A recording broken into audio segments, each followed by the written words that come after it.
할렐루야. 우리 옆 분들과 인사하실 때 주님의 평안이 당신과 함께 있기를 원합니다. 이렇게 인사하실까요? Peace be with you. 세상이 흉흉해도 주님이 주시는 은혜로 말미암아 평안을 누리시기를 주의 이름으로 축원합니다. 제가 오늘 첫 센텐스가 지난 주간 평안하셨습니까? 라는 질문인데, 지난 주간 평안하셨습니까? 한국에서의 일들로 마음이 좀 어수선했는데 대선 결과로 인해서 나타난 일들이 여러 가지 생각을 하게 하는 복잡한 한 주간을 보냈습니다. 최선이냐 아니면 차선이냐 이런 걸 가지고 고민했으면 참 좋았겠지만 대부분의 고민은 최악을 피하기 위해서 차악을 선택해야 하는 그런 상황이었기에 벌어진 결과라는 개인적인 생각을 합니다. 문제의 본질을 파악하지 못하고 겉에 드러난 얄팍한 현상들만을 가지고 선택했기 때문이라고 생각이 됩니다. 이 시간에 제가 정치에 대해서 이러쿵 저러쿵 말할 생각은 전혀 없습니다. 그러나 우리가 선택한 결정에 대해서 모두가 책임을 져야 하는 힘겨운 시간이 올 것이라는 사실은 우리가 분명하다 때문에 그 일들을 기독교인으로 우리가 책임 있게 준비해야 할 것이다 라는 말씀을 나누고 싶습니다. 누구의 탓으로 돌리기보다 내가 이 시대에, 이 때에 진정한 그리스도인으로 어떻게 살아야 할 것인가 여러분 결단하고 또 그 일들을 감당하는 책임 있는 믿음의 사람들이 되시기를 주님의 이름으로 부탁을 드립니다. 아직 대통령이 바뀌지 않았는데 이곳저곳에서 들려오는 소식들이 분열과 갈등의 소식들이 나타나고 있지요. 실은 감춰졌던 것들입니다. 이제서 그 민낯, 맨 얼굴이 드러났을 뿐이죠. 그동안은 겉으로 안 그런 것처럼 감추고 살았었는데 나만 잘 살면 되지 라고 하는 이러한 이기적인 마음이, 탐욕이 여지없이 이번 일들을 통해서 드러난 것이라고 생각이 됩니다. 때문에 우리는 더욱 기도해야 할 것입니다. 오늘 함께 읽으신 본문의 배경이 그렇습니다. 고린도라고 하는 곳에서 나타나고 있는 분열과 갈등의 상황 속에서 교회를 위해 사도 바울은 편지를 보내고 있습니다. 세상이 아니었습니다. 교회 안에서 일어난 분열이었습니다. 고린도가 어떠한 곳이었는가? 우리가 쉽게 이해하면 고린도는 항구 도시였습니다.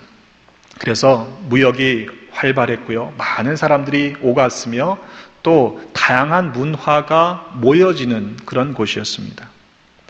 풍요로웠죠. 그러나 그 풍요 뒤에 숨겨진 우상 숭배 그리고 온갖 잡다한 더러운 문화들이 섞여 있었던 곳이라는 사실을 우리는 짐작할 수 있습니다. 그런데 그곳에 복음이 전해졌습니다. 그리고 교회가 세워졌습니다. 하나님의 은혜가 그 고린도 교회 위에 부어진 것이죠. 그러면 충분할 것 같은데 그렇지가 않았습니다. 예수를 믿고 난 후에 이로부터 뭔가를 받기는 했는데 도대체 그게 뭔지, 이것을 어떻게 사용해야 하는지 잘 모르는 상황이 한동안 이어졌습니다. 예수 믿고 잘 살겠다고, 잘 살아보겠다고 결심은 했는데 여전히 믿기 전에 죄악된 습관들을 끊어버리지 못하고 그 패턴을 반복하는 일들이 계속되었습니다. 뿐만 아니라 교회 안에서조차도 세상 사람들처럼 내가 더 잘났느니 못났느니 하는 이러한 자신을 드러내는 일들이 교회 안에서도 발생했습니다. 소위 누구 파냐? 누구 편이냐? 이런 일들을 가지고 교회 안에서 편을 가르는 분열이 계속되었던 것입니다. 바울파, 아볼로파, 게바파, 심지어는 나는 그리스도파다 이렇게 주장하는 무리들이 있었죠. 문제는 그들 모두가 심지어는 나는 예수 그리스도에 속한 사람이다 라고 얘기했던 그들조차도 교회가 분열되는 상황에 대해서 무관심했다는 사실입니다. 한마디로 교회가 뭔지를 잘 몰랐다라는 말이죠. 그러한 혼란과 분열이 팽배했던 교회를 향해서 사도 바울은 안타까운 마음을 가지고 절절히 편지를 쓰고 있는 겁니다. 오늘 그 본문의 말씀이 그런 내용입니다. 여러분, 그런 마음을 한번 생각하시면서 제가 세번역 성경으로 그의 본문들을 읽어갈 때 한번 귀 기울여 들으시며 그의 마음을 한번 추측해 보시기를 부탁을 드립니다. 형제자매 여러분, 나는 여러분에게 영에 속한 사람에게 하듯 말할 수 없고 육에 속한 사람, 곧 그리스도 안에서 어린아이 같은 사람에게 말하듯이 하였습니다. 나는 여러분에게 젖을 먹였을 뿐 단단한 음식을 먹이지 않았습니다. 그때에는 여러분이 단단한 음식을 감당할 수가 없었습니다. 사실 지금도 여러분은 그것을 감당할 수 없습니다. 여러분은 아직도 육에 속한 사람들입니다. 여러분 가운데서 시기와 싸움이 있으니 여러분은 육에 속한 사람이고 인간의 방식대로 살고 있는 것이 아닙니까? 어떤 사람은 나는 바울 편이다 하고 또 어떤 사람은 나는 아볼로 편이다 한다니 여러분은 육에 속한 사람이 아니고 무엇이겠습니까? 그렇다면 아볼로는 무엇이고 바울은 무엇입니까? 아볼로와 나는 여러분을 믿게 한 일꾼들이며 주님께서 우리에게 각각 맡겨주신 대로 일을 하였을 뿐입니다. 나는 심고 아볼로는 물을 주었습니다. 그러나 하나님께서 자라게 하셨습니다. 그러므로 심는 사람이나 물 주는 사람은 아무것도 아니요 자라게 하시는 분은 하나님이십니다. 심는 사람과 물 주는 사람은 하나이며 그들은 각기 수고한 만큼 자기의 삭슬 받을 것입니다.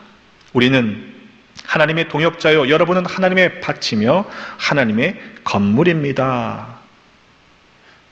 그렇게 말씀을 전한 후에 오늘 함께 읽으신 본문의 말씀을 이어가고 있습니다. 나는 하나님께서 나에게 주신 은혜를 따라 지혜로운 건축가와 같이 기초를 놓았습니다. 그런데 다른 사람들이 그 위에다가 집을 짓습니다. 그러나 어떻게 집을 지어야 할지 각각 신중히 생각해야 합니다. 아무도 이미 놓은 기초이신 예수 그리스도 밖에 또 다른 기초를 놓을 수 없습니다. 누가 이 기초 위에 금이나 은이나 보석이나 나무나 풀이나 짚이나 집시프로 집을 지으면 그에 따라 각 사람의 업적이 드러날 것입니다. 그날이 그것을 환히 보여줄 것입니다. 그것은 불에 드러날 것이기 때문입니다. 불이 각 사람의 업적이 어떠한 것인가를 검증하여 줄 것입니다. 어떤 사람이 만든 작품이 그대로 있으면 상을 받을 것이고 어떤 사람의 작품이 다 타버리면 그는 손해를 볼 것입니다. 그러나 그 사람은 구원을 받을 것이지만 불 속을 헤치고 나오듯 할 것입니다. 그랬습니다. 이 말씀을 들으면서 혹시 동화가 생각나지 않으시나요? 아기 돼지 삼형제 혹시 기억나시나요? 삼형제가 각각 첫째, 둘째, 셋째가 짚으로 그리고 나무로 벽돌로 집을 짓죠. 근데 늑대가 나타나서 후 하고 짚으로 지은 첫째의 집에 바람을 붑니다. 근데 그 집이 무너지죠. 첫째가 둘째네 집 나무집으로 도망갑니다. 역시 늑대가 후 하고 입김을 불자 나무집도 무너지죠. 셋째 집 벽돌집으로 도망갔을 때 늑대가 후 불어도 그 집은 무너지지 않았어요. 늑대가 굴뚝으로 들어가려고 했을 때 끓는 물을 이용해서 그 늑대를 쫓아냈다. 뭐 이런 어린이 동화죠. 여러분, 늑대 입김에도 무너지는 집이라면 그 집이 제대로 된 집이라고 말할 수 없을 것입니다. 그런데 불로 심판을 받게 된다면 오죽하겠습니까? 건축을 해보신 분들은요, 그 순서와 과정이 매우 중요하다는 사실을 잘 알고 있습니다.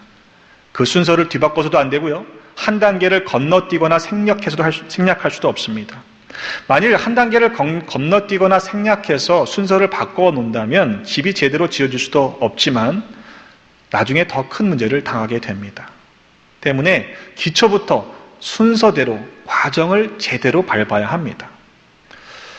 눈에 보이진 않지만 때문에 토목공사가 굉장히 중요합니다. 빌딩 밑에 들어가는 공사 있죠. 눈에 보이는 것은 건물이지만 기초공사가 제대로 되어 있지 않으면 아무리 우리가 의리의리한 집을 지어도 그 기초가 제대로 되어 있지 않기 때문에 건물 전체가 무너질 수도 있는 위험을 당할 수 있습니다. 믿음도 마찬가지입니다. 바울은 파벌과 갈등 가운데 있던 고린도 교회를 향해서 권면합니다. 너희들의 믿음이 과연 제대로 그 기초 위에 세워져 있는지를 확인해라. 자신이 털을 닦아둔 이는 바로 예수 그리스도이신데 당신들의 믿음이 그 예수 그리스도의 위에 세워져 있는가 점검하라는 것입니다. 엉뚱한 것 위에다가 집을 지으려 하지 말고 각자의 믿음의 기초가 정말로 예수 그리스도인지 확인해야 한다라는 말씀이죠. 우리의 믿음이 예수 그리스도 위에 세워져 있는지를 어떻게 알 수 있습니까? 우리의 믿음이 어떤 때에 흔들리는지를 보면 짐작할 수가 있습니다. 여러분 시험 드실 때 있잖아요. 그죠? 믿음이 흔들릴 때 있잖아요. 이래서 교회 안 나오고 싶을 때 있잖아요. 근데 그 이유들을 잘 생각해 보면 그 이유가 우리가 세워놓은 믿음의 기초일 가능성이 많습니다. 물질의 문제를 넘어가지 못하는 분들은요, 실은 자신의 믿음의 기초가 물질 위에 세워져 있기 때문일 가능성이 있고요. 관계 때문에 신앙생활을 하시는 분들은 관계에 문제가 생기면 그 믿음을 쉽게 포기하게 됩니다. 하지만 예수 그리스도 위에 그 믿음을 세운 분들이라면 어떠한 문제가 닥쳐와도 결코 흔들리지 않게 되는 것이죠. 왜냐하면 믿음의 기초가 진리이신 예수 그리스도 위에 세워졌기 때문입니다. 초대교회는요, 우리처럼 편안한 신앙생활을 하던 시절이 아니었습니다. 큰 박해 중에도 저들은 목숨을 잃어가면서까지 믿음을 지켰죠. 심지어는 동굴 무덤 속에서 약 300년 동안을 숨어 지내야 하는 그런 어두운 시절도 지냈어야 합니다. 만약 그들이 눈에 보이는 의리번쩍한 건물을 세우는 것이 목표였다면 그들은 결코 그 믿음을 지킬 수가 없었을 것입니다. 그러한 핍박과 가난 속에서도 저들이 세우려고 했던 것은 바로 성령의 전인 자신들의 믿음, 그 믿음을 지키려고 했기에 그 핍박 속에서도 견뎌낼 수 있었던 것이죠. 그리스도 위에 세워진 진짜 성전 말입니다. 여러분은 하나님의 성전이며 하나님의 성령이 여러분 안에 계시다는 것을 알지 못합니까? 누구든지 하나님의 성전을 파괴하면 하나님께서도 그 사람을 멸하실 것입니다. 하나님의 성전은 거룩합니다. 여러분은 하나님의 성전입니다. 바울이 말하는 건요, 때문에 건물이 아니었어요. 바울이 말하는 성전은 성령의 전인 우리들, 믿는 자들을 가리키는 것이었습니다. 오히려 예수님은 눈에 보이는 성전을 무너뜨려야 한다라고까지 말씀하셨죠. 성전 안에서 소와 양과 비둘기와 돈 바꾸는 사람들을 보시고 노끈으로 채찍을 만드셔서 저들을 다 내어 쫓으십니다. 돈 바꾸는 사람들의 돈을 쏟으시며 상을 엎으셨어요. 비둘기 파는 사람들에게 말씀하시기를 내 아버지의 집을 장사하는 집으로 만들지 말아라 라고 말씀하셨습니다. 예수님이 보시기에는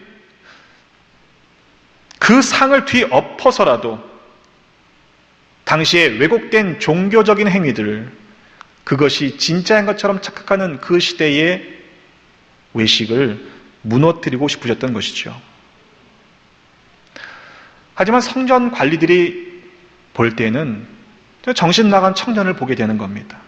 성전에서 소란 피우는 한 젊은이로 밖에는 예수를 간주하지 않았습니다. 그래서 묻죠. 아니 네가 무슨 권한으로 이 일을 하느냐? 무슨 표적을 보여줄 거냐? 예수님께서 말씀하십니다. 너희가 이 성전을 헐라. 내가 사흘 동안에 일으키리라. 그들 입장에서는요, 도저히 말이 안 되는 이야기입니다. 무슨 소리냐? 우리가 46년 동안 이 성전을 지었는데 뭐라고? 3일 만에 다시 짓겠다고? 정신 나간 소리로만 들렸을 것입니다. 하지만 주님의 말씀을 믿지 못했던 것은 그들만이 아니었습니다. 실은 그 옆에 있던 제자들도 마찬가지였죠. 요한복음 2장 말씀을 보면 예수님께서 말씀하신 그 성전이 자기를 가리켜, 자기 육체를 가리켜 말씀하셨다는 사실을 제자들이 예수님께서 죽은 자 가운데 다시 살아나신 후에야 믿었다라고 했어요. 그 말은 예수님께서 말씀하셨을 그때에는 믿지 못했다라는 말이 되겠죠. 때문에 우리가 결국 무너져야 할 것, 무너질 것들을 세우는 일이 되어서는 안 될 것입니다. 어리석은 건축자이겠죠. 마지막 그 심판을 통과할 때, 불시험을 통과할 때에 남아있을 수 있는 믿음을 가지기 위해서는 어떻게 해야 합니까? 그 위에 세운 공적이 그대로 남아있으면 상을 받게 된다고 말씀하셨습니다. 바라기는 우리 모두가 그 불시험을 통과해서 세운 상급을, 공적을 통해 상급을 누리는 모두가 되시기를 주님의 이름으로 축원합니다. 바울은 말씀하기를 에베소서 2장 19절 22절에 그러므로 이제부터 너희는 외인도 아니요 나그네도 아니요 오직 성도들과 동일한 시민이요 하나님의 권속이라. 너희는 사도들과 선지자들의 터 위에 세우심을 입은 자라. 그리스도 예수께서 친히 모퉁이 돌이 되셨느니라. 그의 안에서 건물마다 서로 연결하여 주 안에서 성전이 되어가고 너희도 성령 안에서 하나님이 거하실 처소가 되기 위하여 그리스도 예수 안에서 함께 지어져 가는 것이라고 말씀했습니다. 한 번에 지어지는 것이 아니라는 것이죠. 함께 지어져 가는 과정이 있다라는 이야기입니다. 모퉁이 돌이 되시는 예수 그리스도께서 그 위에 우리가 세워져 가려면 그 안에서 서로 건물마다 연결되어야 한다는 것입니다. 기둥 따로, 벽 따로, 지붕 따로 각자 홀로 설 수 없습니다. 서로 연결되지 않으면 건물이 세워질 수 없는 것과 마찬가지입니다. 오늘 본문으로 들어가 보면 그렇다면 우리가 그 불시험을 통과하는 공적을 쌓아가려면 상급을 얻으려면 어떻게 해야 하느냐? 그 단서를 몇 가지 제시하고 있습니다. 첫 번째는 하나님이 자신에게 주신 은혜를 따라 지혜로운 건축자와 같이 터를 그 위에다가 세워야, 터 위에다 세워야 한다고 말씀하고 있습니다. 건축으로 보면 플래닝이에요. 설계를 잘 해야 합니다. 그리고 그 위에다가 다른 사람들이 세우는 것이라고 말씀하고 있죠. 바꿔 얘기해보면 바울이 혼자 할 수 있는 일이 아니었다라는 말씀입니다. 각자 역할이 있는데 그 역할을 합력하여 세워가야 한다라는 말씀입니다. 바울이 그 기초를 자기 자신이 예수 그리스도 위에 세울 수 있었던 것은 내가 지혜로운 건축자였기 때문이다라고 자랑하고자 하는 것이 아닙니다. 지혜로운 건축자와 같이 터를 닦아줄 수 있었던 것은 자기 자신에게 주신 하나님의 은혜, 그 은혜를 따랐기 때문이라고 고백하는 것입니다. 여러분 한번 잘 생각해 보십시오. 설계도가 하나여야 하는 거죠. 한 사람이 할 수 있을런지는 모르겠습니다. 어쨌든 설계도는 한 사람이 잘 디자인을 해서 전체 그림을 그려야 합니다. 근데 모든 서브 컨트랙터들이 각자 자기들 마음대로 그린 그림을 가지고 플랜을 가지고 모여서 일을 한다고 한번 생각해 보세요. 건물이 지어질 수 없겠죠. 때문에 하나님께 주신 은혜를 따라해야 한다고 하는 것은 하나님의 계획, 하나님의 그 플랜을 따라가야 한다라는 말과 다르지 않습니다. 그리고 하나님께서 그리신 그 그림 가운데 각자에게 맡겨주신 그 부분적인 그림을 가지고 토목공사를 하는 분들은 토목공사를, 전기기술자는 전기를, 목수는 목수의 일을, 냉난방 기사는 냉난방의 일을 해야 한다라는 말로 바꿀 수 있겠죠. 각자가 자기에게 주어진 제대로 된 설계도가 아니라 그 설계도를 바꿔놓고 엉뚱한 설계도를 가지고 일한다고 생각해 보세요. 머리를 싸맨다고 풀려질 일들이 아닙니다. 때문에 그 과정과 순서가 중요하다고 말씀드린 것처럼 그 단계마다 각자에게 맡겨진 일들을 제대로 감당해야 합니다. 그 과정이 끝날 때마다 미국은 인스펙션을 하게 돼 있더라고요. 그렇죠? 한 단계가 끝나면 검사하고 한 단계가 끝나면 검사하는 거예요. 아무리 잘 세웠다고 해도 그 인스펙터의 인스펙션을 통과하지 못하면 그 다음 단계로 진행할 수가 없습니다.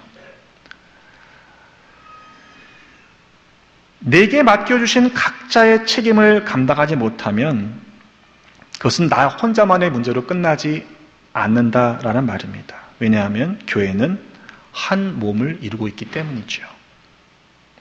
바라기는 여러분 기도 가운데 내게 맡겨주신 부분이 무엇인지 깨달으시기를 간절히 바랍니다.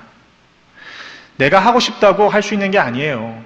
하나님께서 맡겨주시는 부분을 감당할 수 있도록 은혜를 구하시기를 바라고, 또 성령 하나님께서 우리에게 감동함을 주실 때 그 일들을 기쁨으로 순종함으로 은혜를 누리시기를 주님의 이름으로 축원합니다. 건축의 구조를 보면요, 힘이 제일 많이 받게 되는 하중을 받는 그런 부분이 있습니다. 조적이라고 그러죠. 돌을 쌓아가면요, 제일 힘을 많이 받는 부분은 실은 모퉁이 돌입니다. 그런데 예수님께서 친히 그 모퉁이 돌이 되셨다고 말씀하죠. 그러니까 가장 어려운 부분은 이미 예수님께서 벌써 감당해 주신 거예요. 그렇다면 나머지 부분들은 우리가 차곡차곡 하나하나 감당하면 되는 것입니다. 예를 들어 기둥의 역할을 하시는 분들이 있다면 기둥은요, 왔다 갔다 하시면 안 돼요. 기둥은 딱 버티고 있어야 합니다. 위에서부터 오는 모든 무거운 짐을, 무거운 하중을 진득하게 버틸 수 있는 믿음의 사람들이 되어야 하는 것이죠. 창문의 역할을 하시는 분은 창문이 있으면 밖에 아름다운 것을 볼 수 있듯이 그 기능을 할 수 있을 것이고, 또 문의 역할을 하는 역할이 있어야만 들고 나갈 수가 있지 않겠습니까? 또 지붕이 있어야 그 비바람을 피할 수가 있겠죠. 그 보이는 것만 중요한 것이 아니라 보이지 않는 작은 부분도 다 중요합니다. 모든 재료가 있고요, 준비가 다 되어 있어도 작은 못이 없다면 그 모든 부분들이 서로 연결될 수가 없을 것입니다. 그래서 모두가 필요한 것입니다. 그렇게 예수 안에서 연결되어 함께 지어져 가야 한다라고 사도 바울은 우리에게 말씀하고 있는 것입니다. 우리를 교회로 부르신 이유가 거기에 있습니다. 성전은 결코 한두 사람이 돈으로 지을 수 있는 것이 아닙니다. 그러한 건물이 아니라고 말씀합니다. 46년 동안 멋들어지게 짓기는 했는데 예수님께서 보실 때 저건 무너져야 할 것이야 라고 말씀하신다면 얼마나 허망한 일이 되겠습니까? 하나님께서 기뻐하시지 않는 일이라면 결국 무너지게 되어 있습니다. 바라기는 하나님께서 우리에게 주신 그 설계도를 잘 볼 수 있는 믿음의 눈을 소유하시기를 주님의 이름으로 축원합니다. 하나님께서 각자에게 주신 은혜가 있습니다. 그 은혜를 따라 그 일에 참여해야 합니다. 그리고 서로 연결되어 있어야만 지어져 갈 수 있습니다. 때론 생각이 다를 수 있지만, 또 원하는 것이 다를 수 있지만 믿음 안에 서로 연결되어 가는 거룩한 성전으로 세워져 가시기를 주의 이름으로 축원합니다. 그리고요, 인스펙션을 잘 통과하시기를 바랍니다. 건물을 잘 지었는데요, 불시험을 통과하지 못하면요, 그건 실은 nothing이에요. 잘 지었다고 생각했는데 흔들어 보니까 무너지는 것이라면 뭔가 문제가 있는 것이죠. 불시험을 통과할 때 공적이 불타 없어지지 않도록 눈에 보이는 건물에 집중하는 것이 아니라 거룩한 성령의 전으로서 우리 한 사람 한 사람이 아름답게 세워져 가시는 그 은혜를 누리시기를 주의 이름으로 축원합니다. 이러한 과정을 우리가 통과하고 나면 믿기는 훗날 하나님께서 우리를 이렇게 거룩한 성전으로 만들어 가시기 위해서 이러한 숙제를 주셨구나 하는 사실을 깨닫게 될 줄로 믿습니다. 여러분 어떻게 살아가시겠습니까? 우리의 삶 속에서 주신 은혜의 기회를 빼앗기지 말고 하나님의 거룩한 일에 동참하지 않으시겠습니까?